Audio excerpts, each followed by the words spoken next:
ሰላም ጤና ይስጥልን ተመልካቾቻችን፣ ሰበር ዜና አለን። አማራ ክልል ያለውን የህዝብ ተጋድሎ በተመለከተ ወቅታዊውን መረጃዎች ለማካፈል ብቅ ብለናል። እንግዲህ በአማራ ክልል በተለያዩ አካባቢዎች ተጋድሎ እንደቀጠለ ነው። ዛሬ በተለየ ሁኔታ በደቡብ ወሎ ደሴ አቅራቢያ የፋኖ እንቅስቃሴ በስፋት እየተካሄደ ነው። ደሴ ዙሪያ ላይ የፋኖ ተጋድሎ በሚመለከት መረጃዎች እየደረሱ ነው። እሱን ጨምረን ሌሎች በአማራ ክልል ያሉትን ወቅታዊ ሁኔታዎች እንመለከታለን። በጣም አመሰግናለሁ። መስመር ላይ በጉዳዩ ዙሪያ የቀረበ መረጃ ያላቸውን እንግዳ አግኝቻለሁ። እስቲ ምንድነው ዛሬ በአማራ ክልል ያለው ሁኔታ?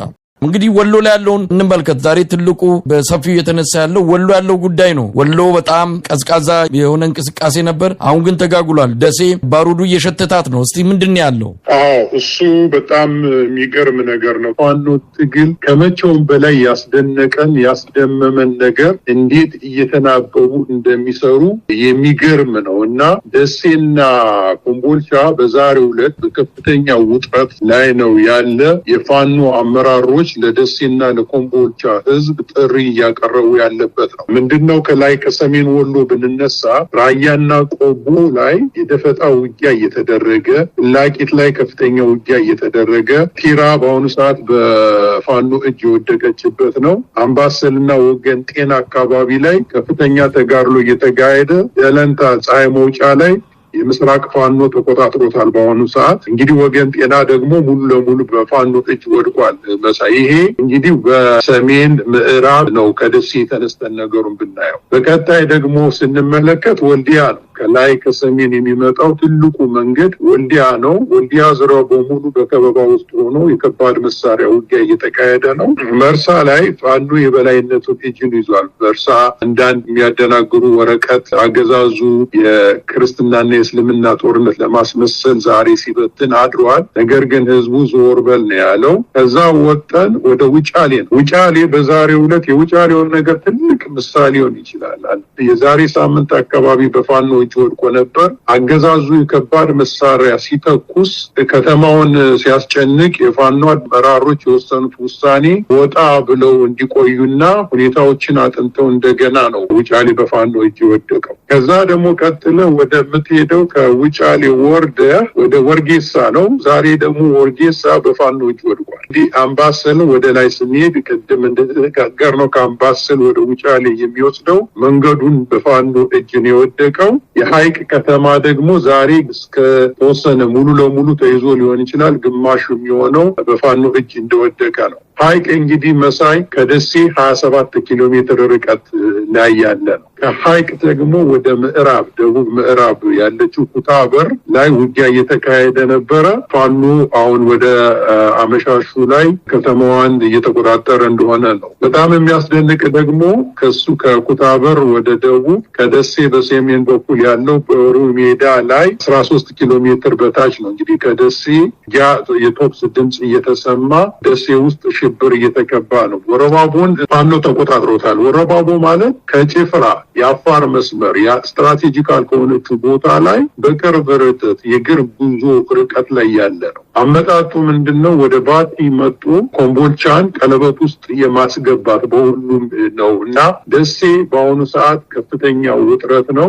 የብልጽግና አገዛዝ ስብሰባ አደርጋሉ ብሎ ለካድሬዎች ያለውን አንስቶ ወደ ኮምቦልቻ እንዳዞረ ነው የሰማ ነው። ከዛ ኮምቦልቻ በሚገርም ሁኔታ ሀርቦ ማለት እንግዲህ ደቡብ ማለት ወደ አዲስ አበባ የሚወስደው ነው። እሱ ላይ የደፈጣ ውጊያ እየተካሄደ ነው በፋኖች። እንግዲህ በሌላም አቅጣጫ እንዴት አድርጎ ቆርጠው እየመጡ እንደሆነ ለማሳየት ነው። ሌላው ደግሞ እንግዲህ ከደሴ ወደ ደቡብ ምዕራብ ያለውን ሁኔታ እንቅስቃሴዎች ብንሄድ መካነ ሰላም ላይ ከፍተኛ ውጥረት እንዳለና መንገዶቹ እንደተዘጋ፣ የመቅደላ ውጊያ እንደቀጠለ፣ ወግዲ ሙሉ ለሙሉ በፋኖ ቁጥጥር ስር እንደዋለች፣ ጃማ፣ አሁን ተገኝ፣ ከለላ፣ ወሬሉ እነዚህ ሁሉ በፋኖ እጅ እንደሆኑ እንግዲህ ይሄ ከደቡብ ሀረቡ ደቡብ ምስራቅ ሲሆን እነዚህ ደግሞ ደቡብ ምዕራብ ናቸው እና ደሴና ኮምቦልቻን መሃል ውስጥ በማስገባት በፋኖ እጅ ደሴን ኮምቦልቻን ለማስገባት ነው ስትራቴጂው እና በጣም አስደናቂ ተአምር የሚያስገኝ ስራ እየተሰራ ነው። መሳይ እንግዲህ አሁን የምንረዳው በአብዛኛው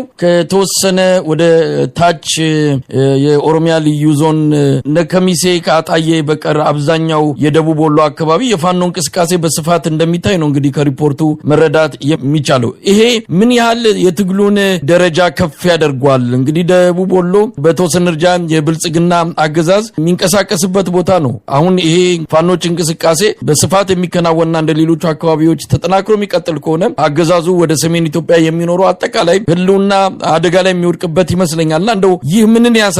ወሎ ላይ በተለይ ደቡብ ላይ የሚደረገው እንቅስቃሴ በአጠቃላይ የአማራ ክልል ከብልጽግና እጅ የጸዳ መሆኑን ብልጽግና የአማራን ክልል መቆጣጠር የማይችልበት ደረጃ በአስተማማኝ ሁኔታ መድረሱን የሚያሳይ ነው። ቀደም ሲል እንዳልኩት የፋኖቹ እንቅስቃሴ በጣም የሚያስደምመው ለምሳሌ በጎጃም ምስራቅና ምዕራብ ጎጃም ላይ በከፍተኛ መሳሪያ ታጥቆ ሲመጣ ፋኖች የኮንቬንሽናል ጦርነትን አይደለም የመረጡ እየተናበቡ ስለሚሰሩ በአብዛኛው የደፈጣ ውጊያ ውስጥ ነው የገቡ። እንግዲህ የደፈጣ ውጊያ እንደሚታወቀው የትግራይን ጦርነት እንኳን እንደምሳሌ ብንጠቀም 3 ሳምንት ባልሞላ ጊዜ ውስጥ ነው መቀሌ የተገባው። ነገር ግን የደፈጣ ውጊያ ከዛ በኋላ የነበረውና ያስከተለውን እናውቃለን። ፋኖ ስትራቴጂ በጣም በረቀቀ ስልታዊ በሆነ ሳይንሳዊ በሆነ በተናበበ የሚሰራ የፋኖን ትግል እዛ ጎጃም አካባቢ ላይ ሲጠብቁት በከፍተኛ መናበብ ወደ ደሴ ሽፍት አድርጎ ደሴና ኮምቦልቻ መሃል ውስጥ በማስገባት ከሰሜን ወሎ ተነስቶ በምዕራብ ወሎ፣ በምስራቅ፣ በደቡብ እና በምዕራብ ደቡብ አካባቢ በመንቀሳቀስ የደሴንና የኮምቦልቻን ከተማ የስበት ማዕከል በማድረግ ከበባ ውስጥ በማስገባት ነው እንግዲህ አንጸባራቂ የሆነ ድል እየተገኘ ያለው እና በፍጹም የብልጽግና አገዛዝ የአማራ ክልልን ኃይል ያቆመው እንደሚያስችል ማስተማመኛ ነው። እንደው በመጨረሻ ይሄ ትግል በፍጥነት ለውጥ እንዲያመጣ ከተፈለገ ከአማራ ክልል ውጪ መሻገር አለበት የሚል ነው። እንግዲህ ከሌሎች የኢትዮጵያ ኃይሎች ጋር ከኢትዮጵያውያን ጋር በመተባበር እስከ አዲስ አበባ ዘላቂ በሆነ መልኩ የሚደረግ የትግል እንቅስቃሴ በፍጥነት ለውጥ እንዲመጣ ያደርጋል ተብሎ ይጠበቃል። ግን አሁንም በፋኖች የሚደረገው ትግል ከአማራ ክልል ባሻገር በተወሰነ ደረጃ ወደ ሌሎችም የኢትዮጵያ አካባቢዎች መሄድ እንዳለበት ይታመናልና በዚህ ላይ ምን አስተያየት መስጠት ይቻላል? የፋኖን የትግል ስትራቴጂ መሬት ላይ ባሉትና እየሰሩ ባሉት አመርቂም ስለሆነ በምን መልኩ ያገዛዙን ኃይል ማዳከም እንዳለባቸው የአጭር ጊዜና የረጅም ጊዜ እቅድ አውጥቶ የሚጓዙ ናቸው። ስለዚህ የገባው ኃይል በተለያየ መልኩ መጀመሪያ መዳከም አለበት። ያን የማዳከም ስራ እየሰሩ እንዳለ ነው የሚታየኝ። በአጠቃላይ ግን የፋኖ መሪዎች የፖለቲካም ሆነ የሚሊተሪ ኃይሎች የሚሰሩትን ያውቃሉ።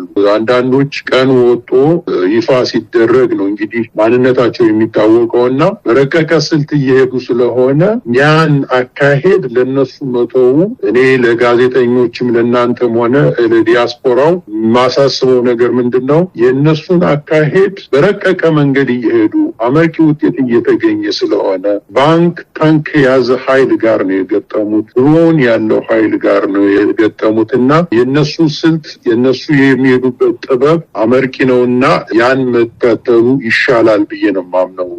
በጣም አመሰግናለሁ።